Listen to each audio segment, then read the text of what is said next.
what does finding the primal aspects of the left-hand path, primal in history, primal in the psyche, thus obtaining truth, mean?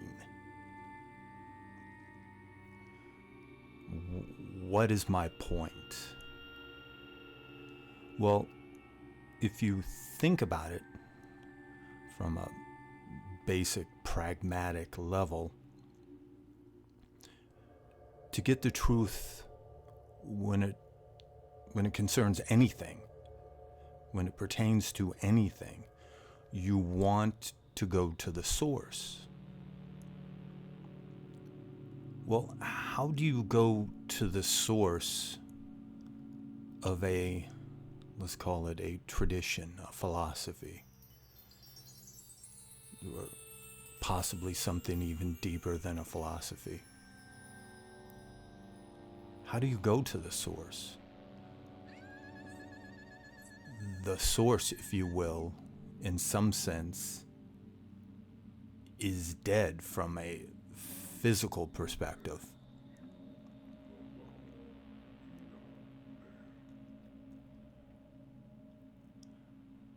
But the essence, the core essence, is still alive. It lives within you.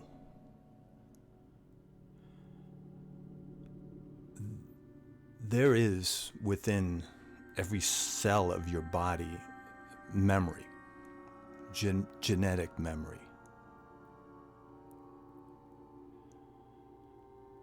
There have been numerous studies done on, for example, mice, where they expose the mice to a scent, and when they smelled that specific scent, they gave the mice a shock. They did this over and over to the point where anytime the mice would smell that specific scent, they would suddenly get very afraid and react. Now, the offspring of these mice turned out to also become erratic and fearful when they smelled that scent, even though they had never been exposed to that scent or that shock after receiving that, or after smelling that scent.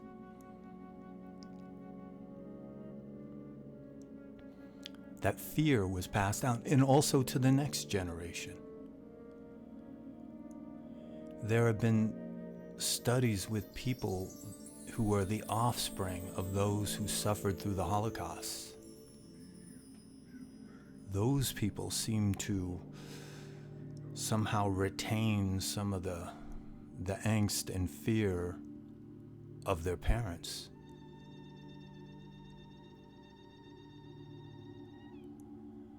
Genetic memory is very real.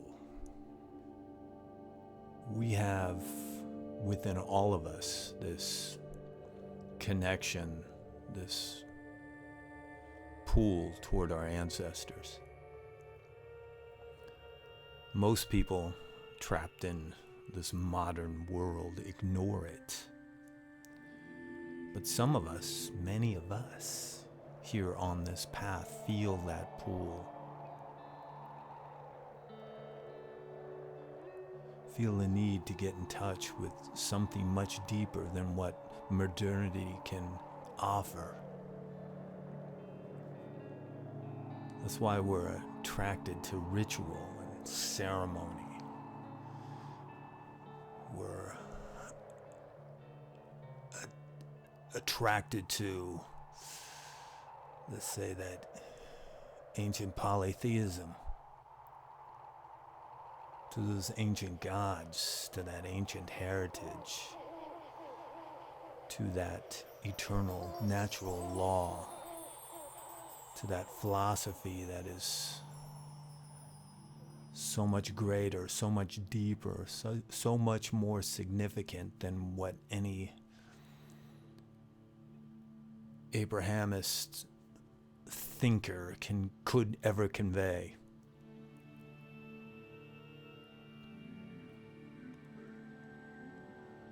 And this isn't specifically for those of, let's say, European heritage. It could be of any heritage, African, Native American, Asian, it doesn't matter.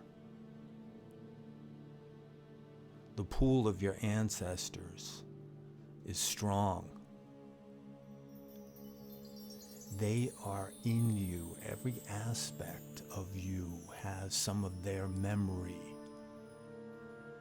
Our ancient ancestors would sit around campfires, and beyond the perimeter of that light of the campfire, there in that darkness dwelled those fanged beasts that could very well devour us. Thus the fear of the dark.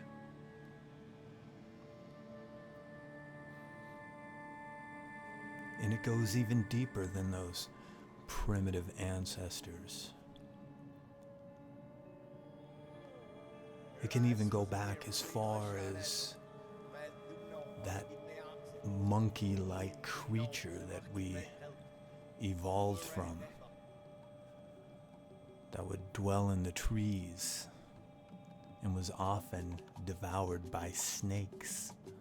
Thus that primal, gut-level fear of snakes that many have. And with these primal fears, within the collective unconscious, were born the gods. The aspects of the archetypes. That is also what the demons are.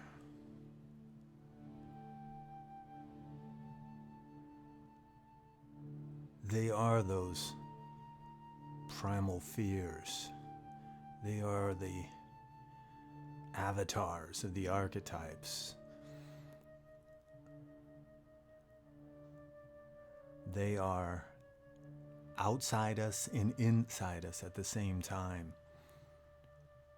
They are that which is greater than us and aspects of us.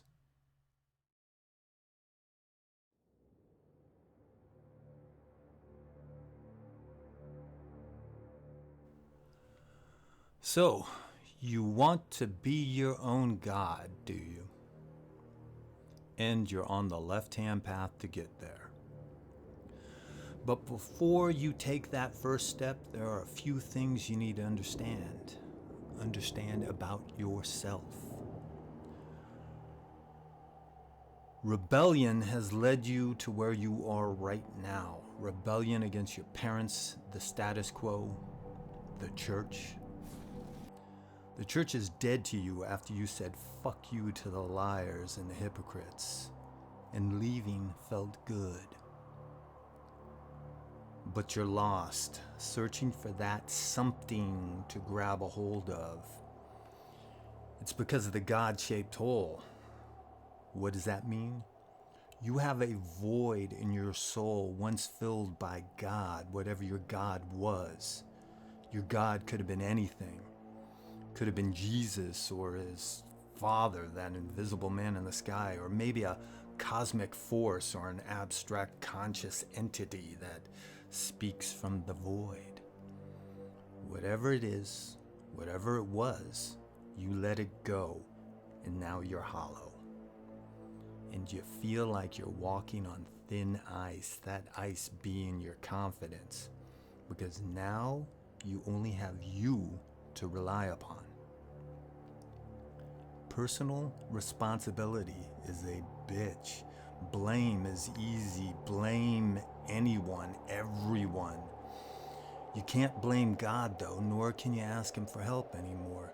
Your destiny is all up to you. But there's a part of you that thinks you're a fraud, a phony, and how can that phony be its own God? So what do? Do you simply get a Baphomet tattoo, read grimoires, and hail Satan? Some of you have tried that and been doing it for years, but you still feel like a fraud. So what do? You begin by searching yourself, because you can't deify that which you don't know. The psyche is the soul, and the soul is the psyche. This encompasses the whole of the human mind, conscious and unconscious. It is the all we see, feel, smell, and so on, all we know. It is consciousness, that occupant of the brain, that sense of being. Before there was such a thing as psychology, we understood the psyche and consciousness with myth and ritual. If myth is a song of the psyche that gives voice and substance to the archetypes, then ritual is the dance. And with the words of myth and the actions of ritual, one can get a better understanding of the psyche. But that's only the first step, because you'll have to go deeper, all the way down to the primal abyss to face the dark absolutes, horrible truths.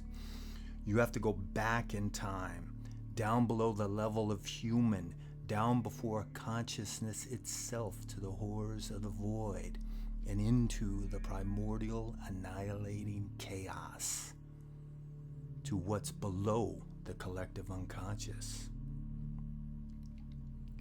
This is where you face the ultimate fear, fear greater than that of death, because this is the sucking void.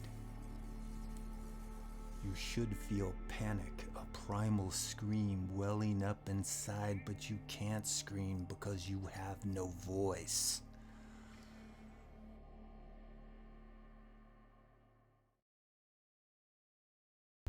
I think to be on the left-hand path, you have to be a brutal realist, but with a bit of an imagination. And what I mean by brutal realist is you have to be able to perceive the world for what it is, brutal. And in the primordial depths, it was even more so.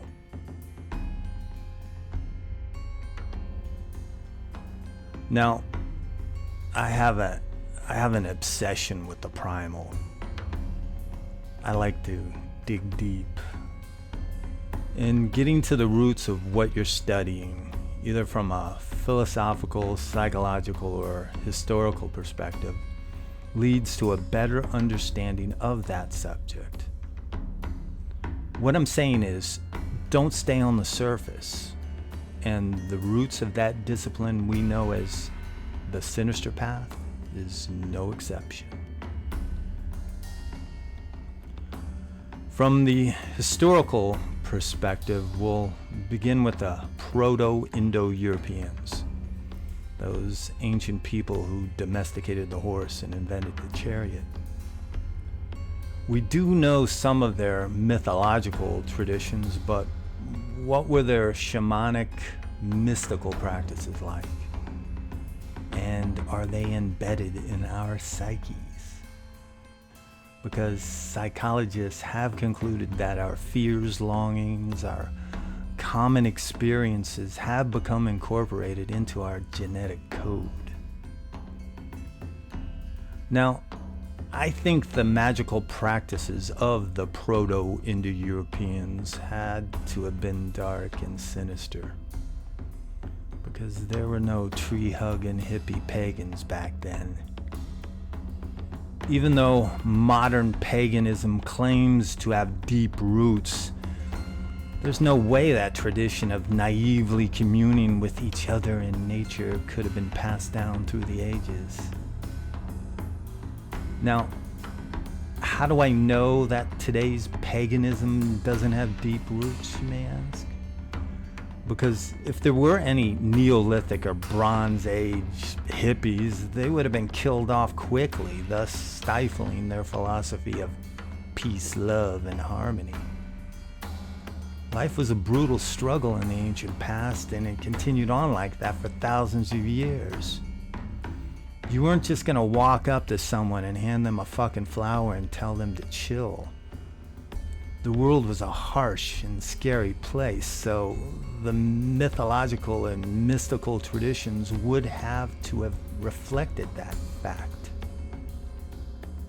Modern pagans view the traditions of the past the same way people who partake in Renaissance fairs do. And I'm not knocking Ren fairs, I love history, but it's from a very safe perspective. Because I don't believe any thinking person would really want to live in the 16th century.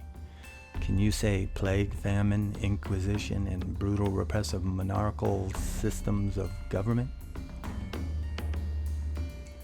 Now, it has been hypothesized that the mystical traditions of both East and West are based upon a common ancient Indo-European philosophy. And this commonality is reflected in the gods. This philosophy is sometimes referred to as the eternal natural law, which emphasizes that both you and the divine are one. And, as I've stated in other videos, here in the West, the eternal natural law was forced into near extinction by the Abrahamic faiths, namely Christianity and Islam, whose dogmas preach that one must seek salvation through subservience to the divine. In the East, though, that tradition has remained unbroken for 5,000 years. There, the Abrahamic influence did not replace the eternal natural law, or Sanatana Dharma as they call it. It's still alive today, with the darker aspects still intact.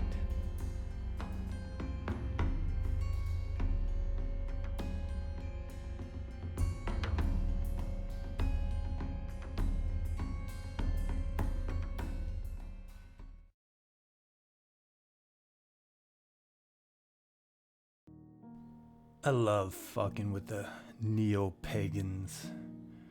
They get their granny panties in a wad when I call them out on their bullshit.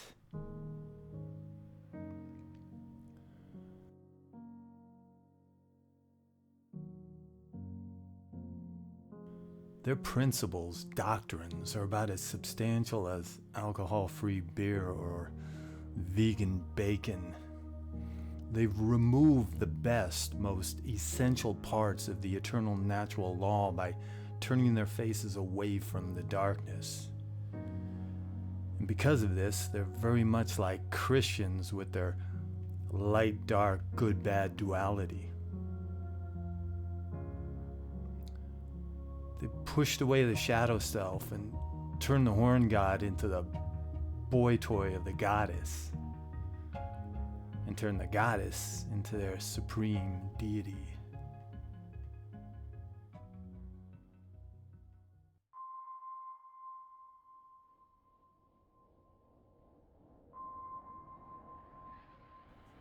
The horn god and the goddess, the divine lovers, represent the ontological polarity between male and female, common to many mythological traditions. They can be viewed as metaphorical representations of the Jungian anima and animus. Or, as in the case of the modern pagans, it's a rebellious reaction to the very patriarchal Abrahamist faiths they were raised in. You Christians have God, we have the goddess. But it can't be denied that the goddess does play a part in the greater archetypal essence of any path. From the first glimmers of the primordial dawn, the mother goddess has had her place, evident by her numerous interpretations and faces. The idea of the goddess as mother can be found with the prehistoric ancestors of modern humans going back at least 30,000 years. Many early societies had a mother-like god form that honored the sacred feminine, such as the early societies of Mesopotamia, Crete, Egypt, Greece, etc. A mother goddess is a personification of the earth, the mother of all living things, of fertility, sexual union, nurturing, and the cycle of growth. Motherhood is one of the universal human realities, and because of this, there is no culture that has not employed some maternal symbolism in depicting its deities. The names of the goddess are endless, and as I've mentioned in the past, the Virgin Mary, Mother of Jesus, is on that list.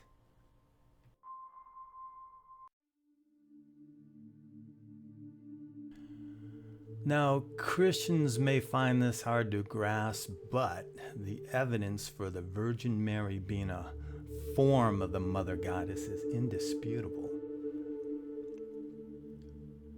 For example, an obscure early Christian heretical movement worshipped the Virgin Mary as a goddess. She was looked upon and worshipped as the supreme being, the Great Mother. And as it turns out, the Virgin is a mythological character based on older goddesses who were themselves astrotheological personifications of celestial and earthly bodies prevalent in the ancient world. The old Teutonic goddess Hertha, the earth, was a virgin, but was impregnated by the heavenly spirit, the sky. She's similar to the Scandinavian Frigga, who, with Odin, conceived and bore the blessed son Balder. There's Isis and her divine son Horus. The Canaanites, Aztecs, even the Chinese had a Madonna-like mother goddess. Thus, this symbolism of the goddess and her child expresses the relationship between consciousness and its divine matrix, the collective unconscious, as one of organic unity. And as most might be aware, it was common from the beginning for Christians to adopt older heathen gods and turn them into saints or devils. And of course, we know who the traditional horn god became. Now, the neo-pagan horn god, though, besides being a composite of many pre-Christian deities, was also influenced by Margaret Murray's interpretation of medieval Christian devil imagery. In this sense, the horn god is a modern paganization of the devil with his various animal characteristics. This is one of the reasons why Christians equate the neo-pagan horn god with Satan. And since the goddess has been reinterpreted into the Virgin and the horn god into Satan, the Christians are fucking up by keeping these two long-lost lovers apart. This is because the division of these archetypes leads to a psychological separation of the masculine and feminine within the psyche of the Christian. To be blunt, they need to realize that if they allowed Satan to fuck the Virgin Mary, it would lead to greater mental health. But I digress.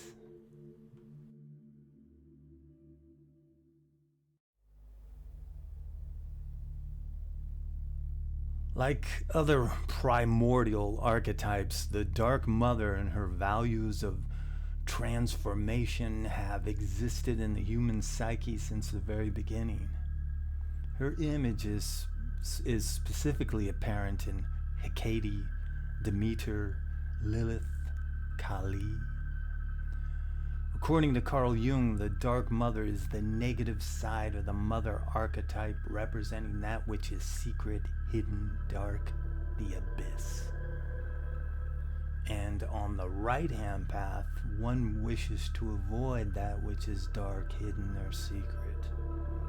But on the left-hand path, we don't flee from the abyss and what lies therein. Instead, we recognize what comes up from its depths as being essential to enlightenment. And by doing so, we embrace the perspective of the Supreme Self. This is the meaning of self-liberation, and the Dark Mother is essential in the process leading to self-liberation. Kali, the fierce incarnation of Shakti, is the ultimate Dark Mother. And meditating on the image of Kali leads to the overcoming of duality, aversion, attraction, positive, negative, pure, impure, etc. In this way, Kali's fierce and dark form is essential. She represents all that we might find adverse, negative, dark, that same darkness from which everything was born. She represents that at times dark deeds must be matched with dark deeds, that resolve must be shown, which are attributes not always associated in the West with the archetypal woman. An example of this resolve can be found in a mythological tale in which Kali is summoned by a group of criminals who decided to sacrifice a person to her image in order to gain her favor.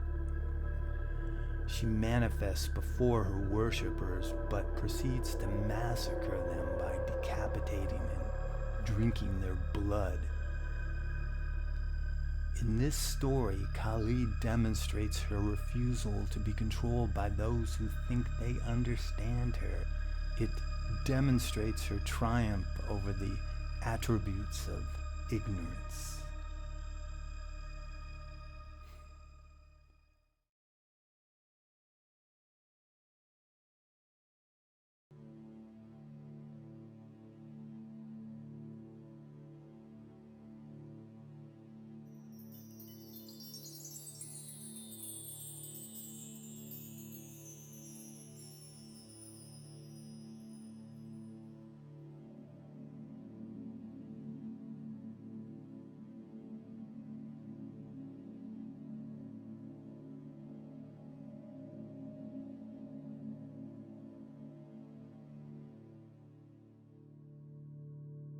In a recent video, I went into the primal in history and why it's important to you on the sinister path. But there's another aspect of the primal. That's the primal in the psyche. And I was asked, what does that mean? Well, first off, none of this matters if you want to practice the occult sciences from a superficial level, if you want to stay on the surface, use your grimoires like you would cookbooks, then it's unnecessary to go deep. It's common to ignore history, psychology, the how and the why. It's easier to blindly accept if no meaningful questions are ever asked or answered. But if you want a better understanding of it all, if you want this philosophy to truly enrich your life, then understanding the basics, the primordial basics, is important. But how is this done? You do it through communing with the ancestors, by partaking in myth and ritual, and by connecting with the gods, which is something most here in the Western world don't do. The gods, those masks of the archetype, have been neglected to such a degree it's wreaking havoc not only on our personal psyches, but with society at large. But you may say, I don't believe in the gods. Really? People who say that don't know what the gods are. The gods are primordial aspects of being, psychic energies connected to the collective unconscious that cannot be fully rationalized. They are not sitting in Asgard or on Mount Olympus. Asgard and Olympus are states of mind. And if you're lucky, you can have a Valhalla state of mind. The gods are in you, outside you. They can be the wind at your back, or they can be pulling your leash. It's up to you. as primordial forces, most gods existed long before humans stood upright, inherent entities within the primitive minds of our earliest ancestors, creatures long extinct. And in the psyche of our earliest human ancestors, symbology became important, very important, for as doorways to the transcendent, it allowed them to connect with the gods.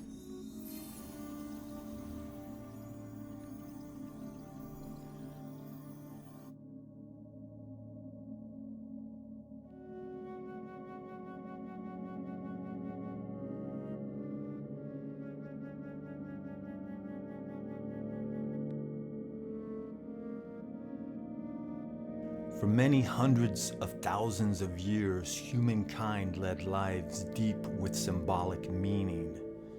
It wasn't until recently that we pulled away from that, at least we here in the Western world. The gods were and are everywhere and in everything. The Hindus know this. They don't hold that Western perspective of the gods. They understand what they truly are. Now, many of my theistic friends see the gods and monsters, angels and demons, as forces or currents that wear different masks to appease the different cultures. But if you believe, let's say, Satan is an anthropomorphic being with a red suit and horns sitting on a throne in hell, go back to the church, because Yahweh still has a hold of you. Now, in truth, you're still in the church, trying to gaze out that stained glass window, which is hard to see out of. You think you've made a connection with what's outside, beyond, but you haven't. Let that shit go. But how, you may ask? How do I do that? By going deep into the primal. Because if you have an understanding of the roots, it's hard to believe the contemporary perspective.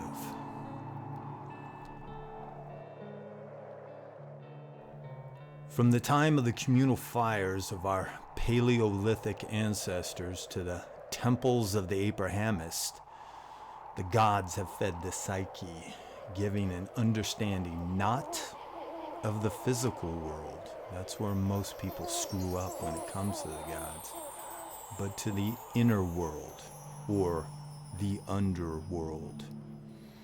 And there, deep in the underworld, we find the core of the self.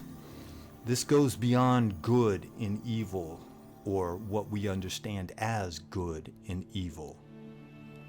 Before the invention of sin, those shackles of Judeo-Christian society placed upon us. Before the invention of duality, before Zoroaster cleaved the god in two, calling the light half Uhura Mazda and the dark Ahriman, which created a divide in the psyche. But as you venture into the depths, into the underworld, you'll need to accept the fact that this is a path of destruction. Blissful destruction, for creation comes through force, through destruction of the old notions, conditioning, and programming. That's what Shiva symbolizes, the destruction of the old to bring about the new.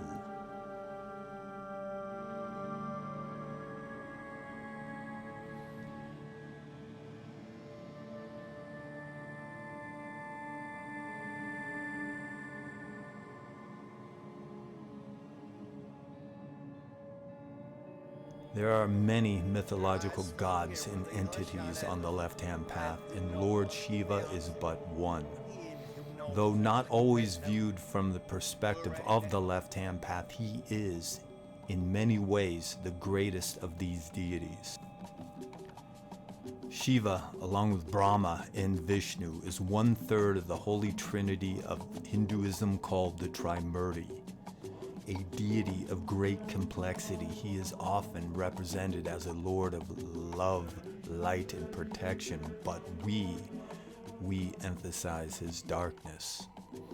For Shiva the Destroyer is the leader of evil spirits, ghosts, and vampires, the master of thieves and villains. He destroys the universe at the end of each cycle, which then allows for a new creation.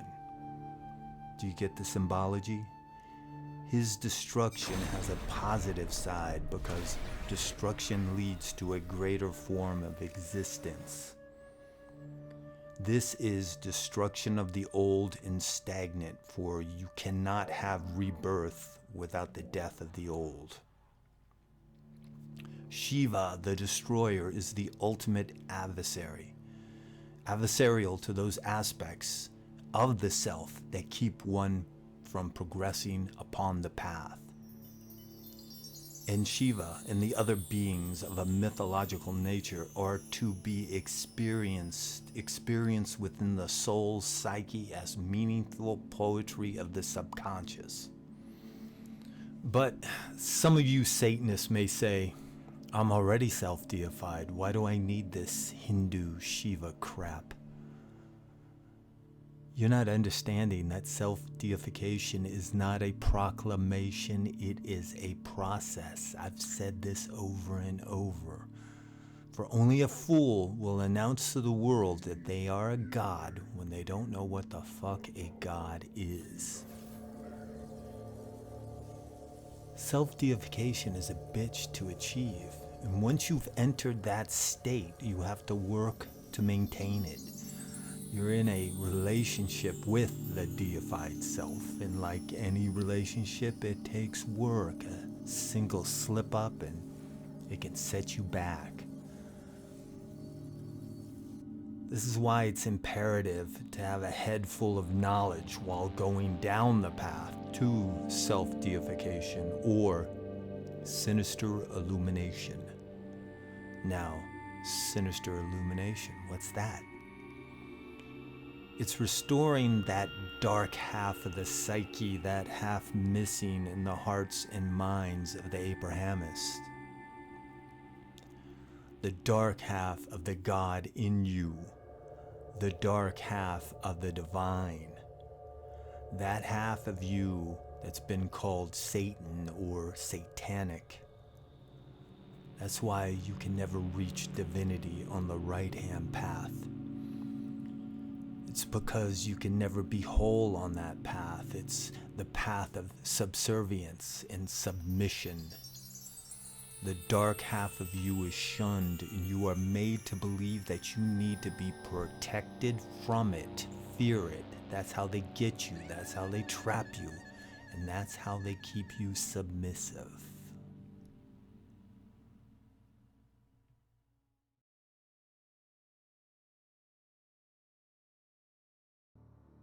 This is going to be a brief and somewhat general history of that secretive hidden knowledge we know as the occult. Now, I am aware there are many, many different customs, traditions, rituals within occultic knowledge, thus making the sum of its parts seem greater than its whole. But according to some, there is an ancient underlying philosophy whose official canon has been lost to antiquity. It's theorized that roughly 6,000 years ago, a philosophy, sometimes referred to as the eternal natural law, was spread across the Eurasian landmass. We think this because of the very real similarities in language, customs, and gods from India to Ireland. For example, the Hindu Brahmins and the Celtic Druids had beliefs and customs surprisingly similar. This greater philosophy had much in common in what Aldous Huxley called the perennial philosophy, and it was spread by the shamans or priestly caste of the Proto-Indo-Europeans, a warrior people that domesticated the horse and invented the chariot.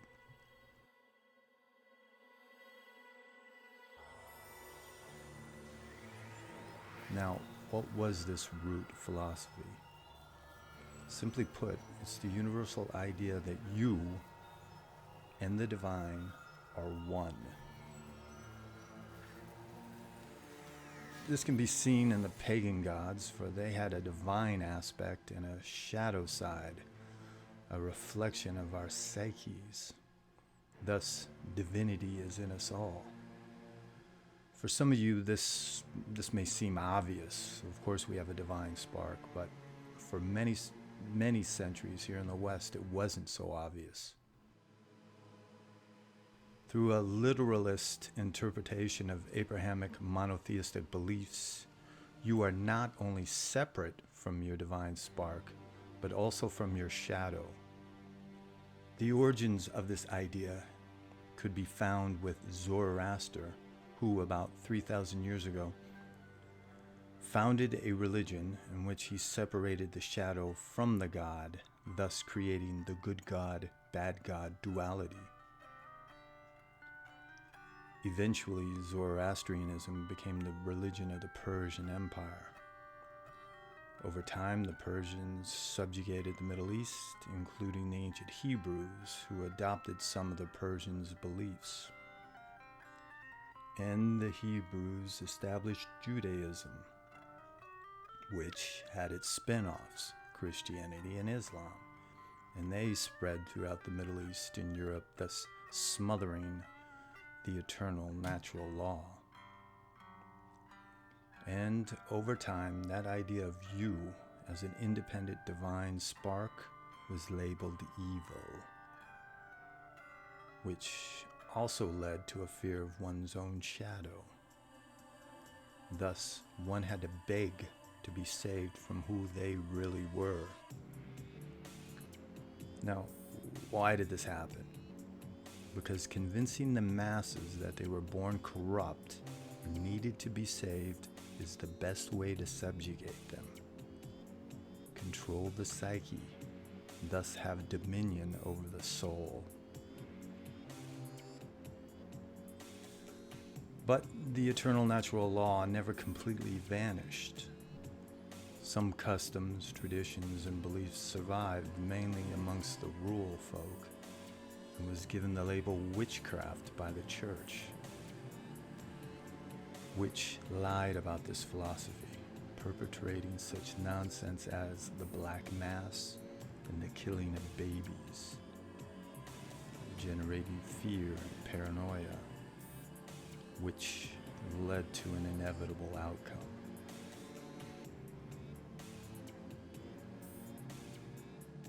But it was not only customs and traditions that kept it alive, but also the mythological tales passed down from generation to generation that spoke the language of the soul.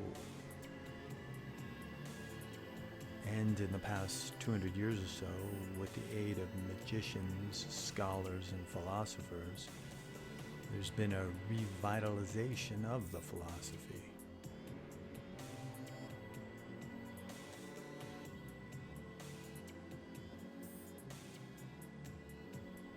And the heart of this philosophy continues to beat with both its right and left-hand path practitioners.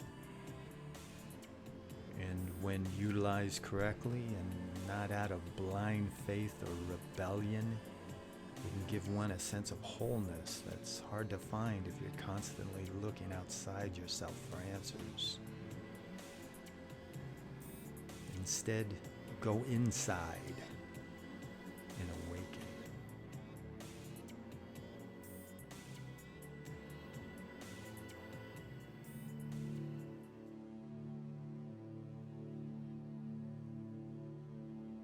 To be honest with you, one of the main reasons why I started this sect was to give back the horn god his testicles after being neutered by the modern pagans.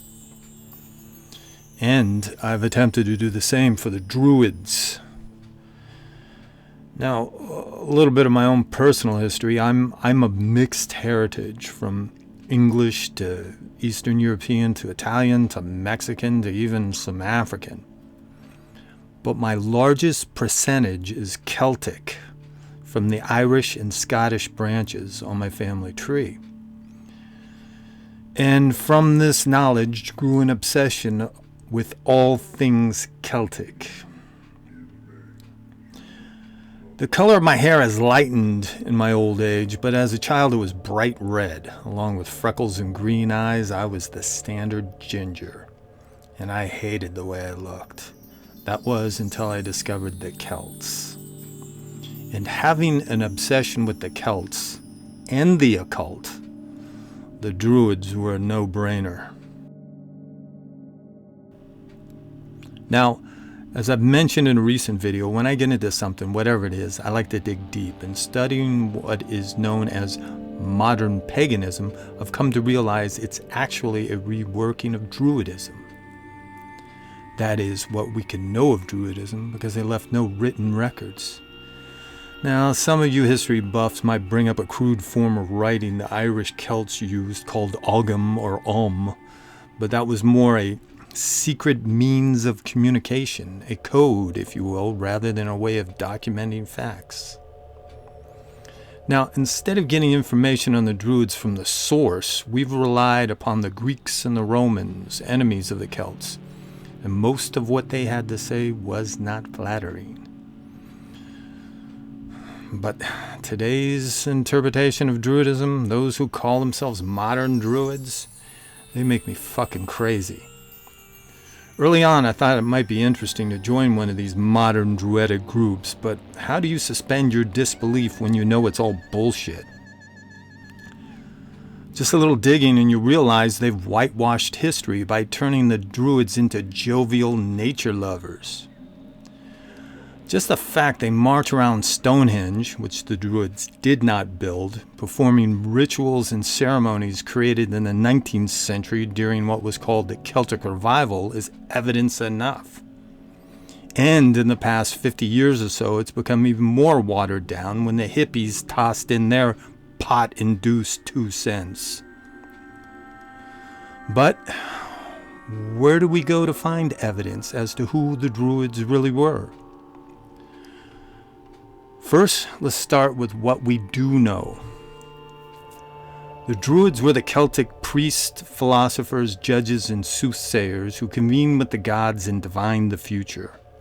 They were political advisors who had influence over the decision of kings and chieftains.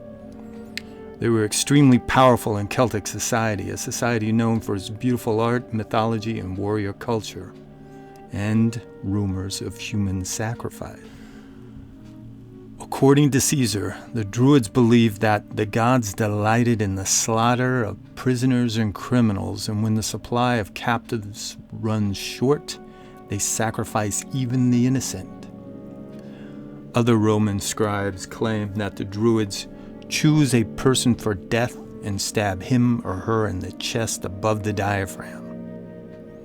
By the convulsions of the victim's limbs and the spurting of blood, they foretell the future. Now, was this true or was this just anti-Celtic propaganda? The truth is, these classical reports don't even begin to compare with the gruesome evidence archaeologists have unearthed. In southern France, a Celtic sanctuary from the 3rd century BCE yield concrete evidence of severed human heads used in rituals. In this Iron Age walled fort was a cultic shrine where real and sculpted human heads were exhibited. In Britain in the 1980s, the bog mummified body of a Druidic sacrifice, Lindo Man, came to light, killed about the time of the Roman invasions. Then came the discovery in the year 2000 of 150 human skeletons found in a cave in England. Evidence shows that the Druids may have killed their victims in a single event. It's possible that the Roman invasion itself was responsible for the escalation in the Druids' ritualized slaughter, according to the researchers. Did the Druids do this to appease the gods, to get some help against the Romans? Now, is it fair to judge the Druids through a 21st century perspective? No, it's not fair to judge any culture of the ancient past with the values of today. That's called presentism. The Celts were a people of their time, and no matter what the modern druids and pagans might think, it wasn't a peaceful age of happy moo-moo-clad folk in tune with nature, hugging trees and prancing with bunnies. It was a brutal age where people did what they needed to do to survive. And if that meant appeasing the gods with human sacrifice, then so be it.